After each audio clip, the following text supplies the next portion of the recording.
A block of mass 5 kg slides down from the top of an inclined plane of length 3 metre, length है 3 metre.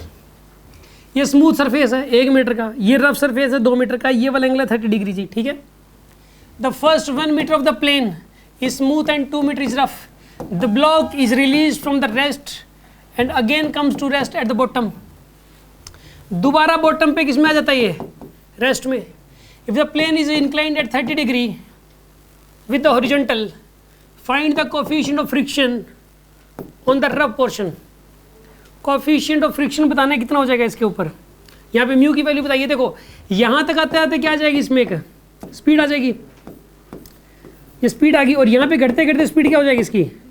मान लो जो speed आ जाएगी, मैं इसको you बोल रहा हूँ, क्या बोल रहा हूँ उसको, अरे यार जीरो से यहाँ पे कितनी थी वेलोसिटी, यहाँ से कितनी हो जाएगी बढ़ते बढ़ते यू, फिर u से घटते घटते क्या हो जाएगी इसकी, जीरो हो जाएगी, ठीक है। फिर v बोल लो यार, इसको v की आदत पड़ी हुई है अपने को, ठीक है ना, v बोल लो चलो इसको। जीरो से v से जीरो, जीरो से v से ऐसा ही। यहाँ पे बात समझ आ रही है कि नहीं आपको।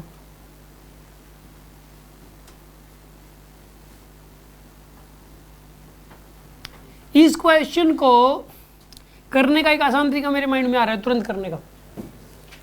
स्मूथ सरफेस पे एक्सेलरेशन क्या होता है, जी साइन थीटा होता है, जी साइन थीटा होता है। तो यहां से यहां तक एक्सेलरेशन कितना होगा, a1 की वैल्यू जी साइन, यहां रिटार्डेशन होगा q से लेके r तक, क्या होगा, ये रिटार्डेशन पता है कितने का होगा, म्यू जी cos थीटा का। वैसे एक बात बताऊं मैं आपको, अगर ब्लॉक को ग्राउंड ओरिजेंटल प्लेन है उसके ऊपर ऐसे फेंक दो तो रिटार्डेशन कितने का होता है, म्यूजिक का कितने का रिटार्डेशन होता है। और इनक्लाइंड प्लेन पे ऐसे फेंक दो उसको, इनक्लाइंड प्लेन पे रिटार्डेशन कितने का होता है, नहीं यार इतने का होता है कि कुछ और होता है, म्यूजिक को तो नहीं होता, नहीं अब म्यूजिक को साइन थीटा का इफेक्ट भी रहेगा, ये नहीं होगा यार, ये मैं गलत बता रहा हूँ। एक काम करते हैं इसको प्रॉपर तरीके से ही करते हैं यार, ज़्यादा शॉर्टकट के चक्कर में ना ठीक नहीं है कुछ।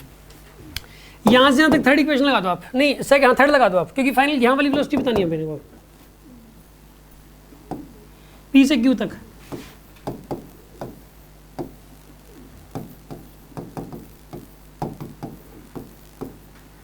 यहाँ वाली वेलोसिटी V, U की वैल्यू कितनी हो जाएगी यहाँ पे, A की वैल्यू कितनी हो जाएगी यहाँ पे, और S कितना है यहाँ पे 1। तो v स्क्वायर की वैल्यू कितनी होगी यहाँ पे 2g साइन थीटा। तो v की वैल्यू कितनी आएगी यहाँ पे √2g, ये किसकी वैल्यू आ गई आपके पास, अरे यहाँ वाली वेलोसिटी आ गई ना आपके पास। अब यहाँ से यहाँ तक रिटार्डेशन देखो कितना हो जाएगा, नीचे mg साइन थीटा लगेगा, ऊपर क्या म्यूजिक कोस, जरूर म्यूजिक कोस बड़ा है तभी तो ये रिटार्ड कर रहा है यार। ऊपर वाला क्या है म्यूजिक कोस, ये बड़ा है तो नेट फोर्स कितना लगेगा बताइए, ऊपर क्या लग रहा है म्यू mg कोस थीटा, ऊपर क्या लग रहा है बताइए, और नीचे क्या लग रहा है mg साइन थीटा। तो एक्सेलरेशन इसका रिटार्डेशन कितना होगा यहाँ पे, डिवाइड बाय m कर दो, म्यूजिक कोस थीटा माइनस में जी साइन थीटा का होगा रिटार्डेशन इसमें इस तरफ। अब यहाँ से यहाँ तक थर्ड इक्वेशन लगा दो भाई, ठीक है लगाओ थर्ड इक्वेशन, और फाइनल वेलोसिटी 0 ही है इसमें।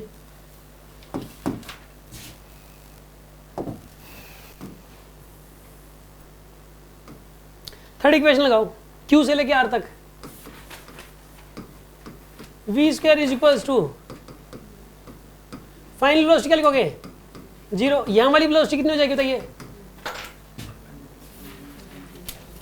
2g sine theta, √2 sine theta का स्क्वायर है ये। फिर प्लस में क्या लिखोगे आप, या माइनस में लिखो 2, a की वैल्यू क्या लिखोगे आप बताइए,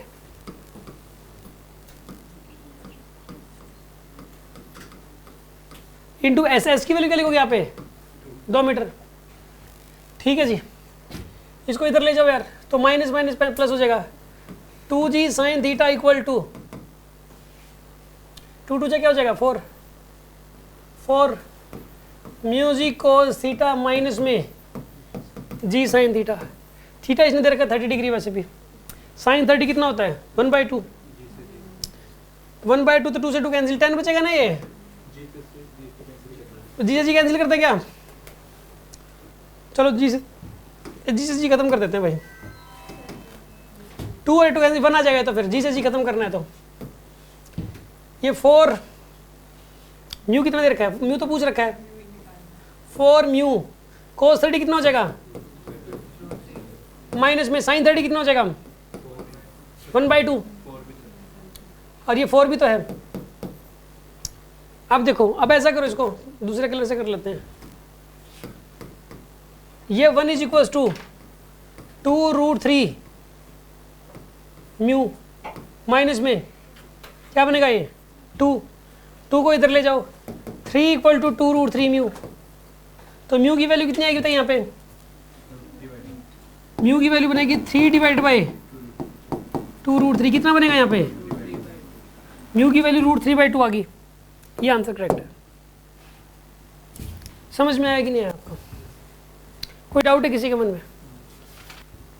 आसान क्वेश्चन था ये ना, कैलकुलेशन लंबी होगी इस क्वेश्चन की, अगर इसको स्टूडेंट सोल्व करे तो ये 1 मिनट का क्वेश्चन है प्रॉपर, उसे कर लो, एक लाइन में हो रहा है उससे। इसको डब्ल्यू नेट इक्वल डेल्टा के से कर सकते हैं, एक लाइन में हो रहा है, कर लेते हैं ट्राई उससे भी, ठीक है ना। और ये वाला क्वेश्चन अगर इससे भी करते हैं आप काइनेमेटिक से भी, तो भी ये वाला क्वेश्चन 1 मिनट तो इसमें लगेगी, ठीक है ना। ये क्वेश्चन देखते होने वाला तो नहीं, इसमें मुझे पहले से ही पता लग रहा है, कॉन्सेप्ट कुछ नहीं है, ठीक है, लेकिन 1 मिनट तो लगेगी इसमें। सुनो आप, इसको डब्ल्यू नेट इक्वल डेल्टा कैसे करते हैं अपन,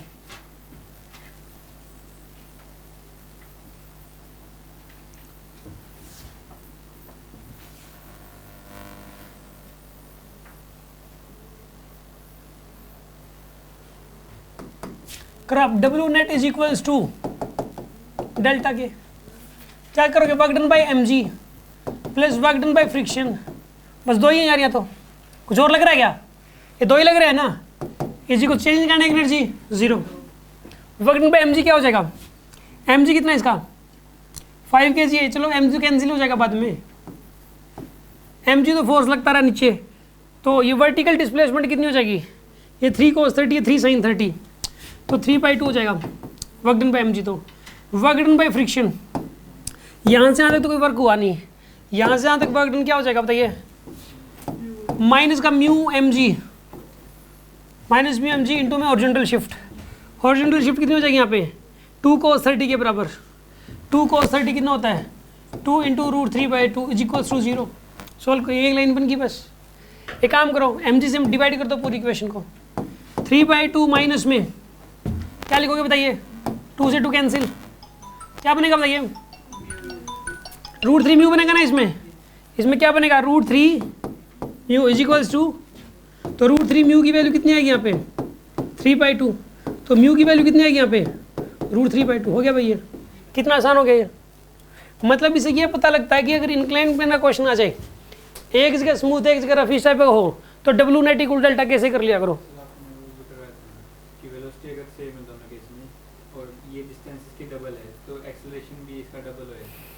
डिस्टेंस सेम है तो एक्सेलरेशन आधा हो जाएगा, डिस्टेंस डबल है तो हाँ, a1 x1 is equals to a2 x2, ठीक है बताया था,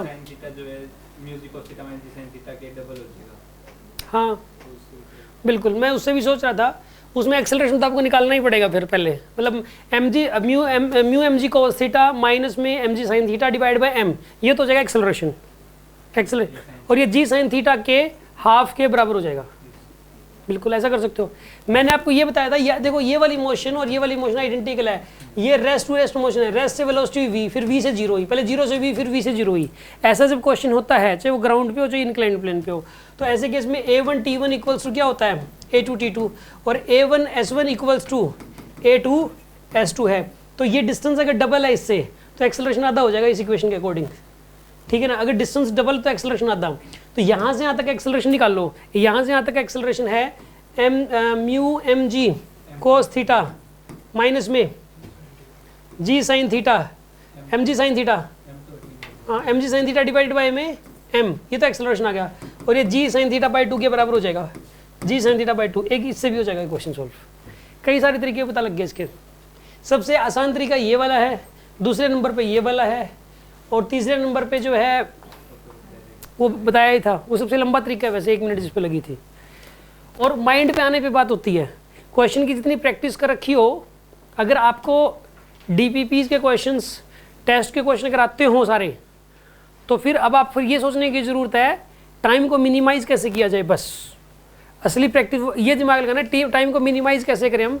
अब ये वाला क्वेश्चन जिन बच्चों ने कर लिया था उनको इस पर ये सोचने की ज़रूरत है कि इसको हम कम से कम समय में कैसे कर सकते थे, हमने समय ज़्यादा क्यों लगाया। उनको भी टेंशन लेने की ज़रूरत है। किसी बच्चे के 180 नंबर हैं, 175 नंबर हैं, तो उसको भी टेंशन लेने की ज़रूरत है कि मैंने इतने टाइम में पेपर दिया था, मैं इसको कम समय में कैसे कर सकता था। तब जाके फाइनल पेपर में पूरे में से पूरे आएंगे आपके। इस चीज़ की टेंशन लेने की ज़रूरत नहीं है। अगर वो बच्चा ये टेंशन लेगा कि मैं पता नहीं कहाँ से क्या और पढ़ लूँ, फिर उसका सिलेक्शन नहीं होएगा। मैं फालतू की चीज़ें पढ़ लूँ, क्योंकि टाइम स्पीड तो उसकी घटी ही नहीं, उसने एक्स्ट्रा चीज़ें पढ़ डाली, वो पेपर में आनी नहीं है, वहाँ जाके फिर सिली मिस्टेक शुरू हो जाएंगी, टाइम वहाँ ज़्यादा लग जाएगा, फिर से सिलेक्शन रुक जाएगा। समझ में आई बात आपको?